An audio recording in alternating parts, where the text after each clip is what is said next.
Kalau kalian mendengar MLS, kalian pasti langsung teringat Lionel Messi yang bergabung dengan Inter Miami sejak tahun 2023 lalu. Sejak kepindahan Messi, banyak pemain top Eropa lainnya yang ikut merapat ke MLS, entah itu ke Inter Miami atau ke klub-klub MLS lainnya, mengikuti jejak sang mega bintang. Tapi kalian tahu nggak kalau ternyata klub asal Miami ini ternyata umurnya masih seumur jagung.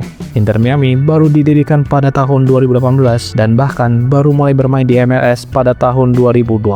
Dan ternyata bukan cuma itu aja keunikannya. David Beckham yang saat ini kita kenal sebagai presiden dan salah satu pemilik dari klub tersebut, ternyata secara teknis tidak benar-benar memiliki klubnya sendiri. Loh, gimana ceritanya? Nah, jadi kali ini aku mau bahas tuntas tentang keunikan-keunikan Liga Sepak Bola Amerika Serikat yang ternyata jauh banget bedanya dari liga-liga sepak bola di Eropa.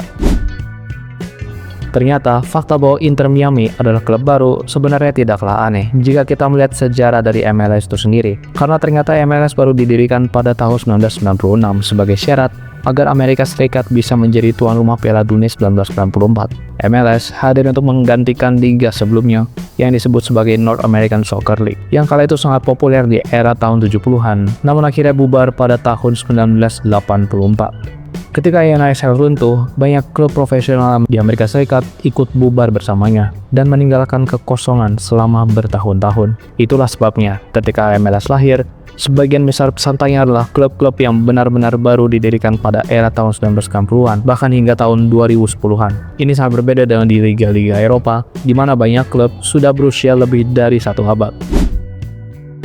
Jadi biasanya MLS itu dimulai pada bulan Februari hingga bulan Oktober. Uniknya, liga ini dibagi menjadi dua wilayah, yaitu wilayah barat dan wilayah timur. Setelah semua pertandingan di kedua wilayah itu selesai, klasemen dari kedua wilayah ini akan digabung menjadi satu. Peraih peringkat tertinggi klasemen ini mendapatkan penghargaan yang disebut sebagai Supporter Shield. Tetapi ternyata, Supporter Shield ini ternyata bukanlah trofi juara yang sesungguhnya. Karena juara liga yang sesungguhnya tidak langsung ditentukan dari puncak klasemen babak reguler ini. Tetapi nantinya, tim-tim terbaik dari kedua wilayah tadi akan melaju ke babak playoff untuk bertarung memperebutkan gelar juara MLS Cup dengan menggunakan sistem knockout. Selain itu juga ternyata MLS tidak mengenal sistem promosi dan degradasi seperti di mayoritas liga-liga Eropa. Nah, jadi ternyata alih-alih menggunakan sistem promosi dan degradasi, MLS mengikuti model franchise di mana suatu klub bergabung melalui expansion fee dan bukan berdasarkan prestasi di lapangan.